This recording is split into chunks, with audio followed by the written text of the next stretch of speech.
added, while the unemployment rate stays at 3.9%. While the numbers might look okay, the environment is anything but. A weakening global economy, a trade war with China, and a partial government shutdown. Let's bring in Rob Basso of Associated Human Capital Management and Kate Warren of Edward Jones. Kate, to you first. If the shutdown does show up in the numbers, where exactly will we see it?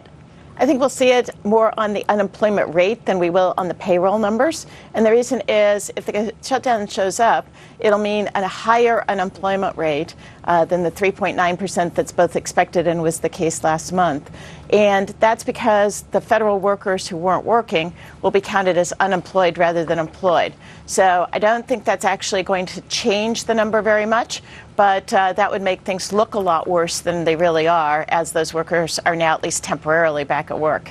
And Rob, we're coming off a very strong December job creation number, so it's going to be a tough follow-up. But nonetheless, if we see a decent print, how do you make the argument, as many people do, many economists do, and certainly fear that there's an economic slowdown? Well, first off, I don't necessarily believe, and I don't see that there's an economic slowdown. I mean, I have the good, the bad, and the ugly take on this situation. The good is that small business owners are still leading the charge. They created, or almost going to create, as many jobs as big business in America in January. The bad, I think the numbers are going to be fuzzy for the analysts. Analysts are going to have trouble because of the shutdown. Back in 2013, what happened was these government workers that were laid off and not working, many of them were counted as just absent for work. So I think the analysts are going to struggle trying to figure it out. The ugly is that there's 6.9 million jobs available, and we don't have enough people to fill the positions. Just look at our STEM situation. China graduated almost 4 million STEM graduates from 2016 till now. America, only 500,000. We're way behind some other countries when it comes to filling these high-tech positions, and I think we're going to feel that in 2019. Yeah, but you know what? No matter if the numbers are good, bad, or ugly, Kate, it almost doesn't matter because we've heard from the Fed, and they're going to be pretty dovish in 2019.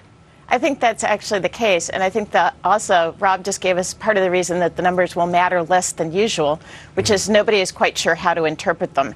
So if the numbers are a lot weaker than expected, then I think most people will say, well, that's probably the impact of the government shutdown. If they're a lot stronger than expected, that would actually be a sign that the economy is continuing to be strong, that employers have ignored a lot of the uncertainty and have kept hiring.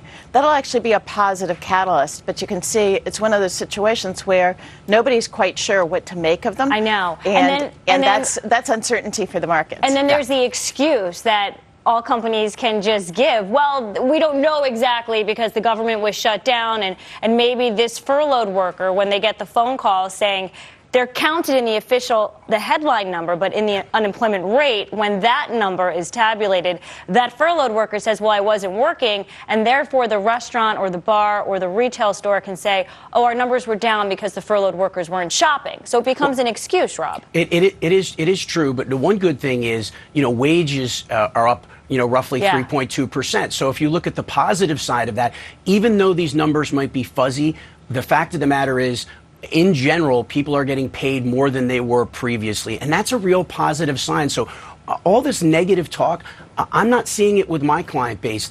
My clients are very optimistic about 2019, and we pay tens of thousands of people in the regional marketplace. So I'm very pleased with what I see for the month of December. Hey, it's not for the month of January. December put on 300,000 jobs. So if you look at, we're not there, but we're practically at full employment. So I don't think we have as much to complain about as some people might fear. Rob Basso, Kate Warren, thank you very much.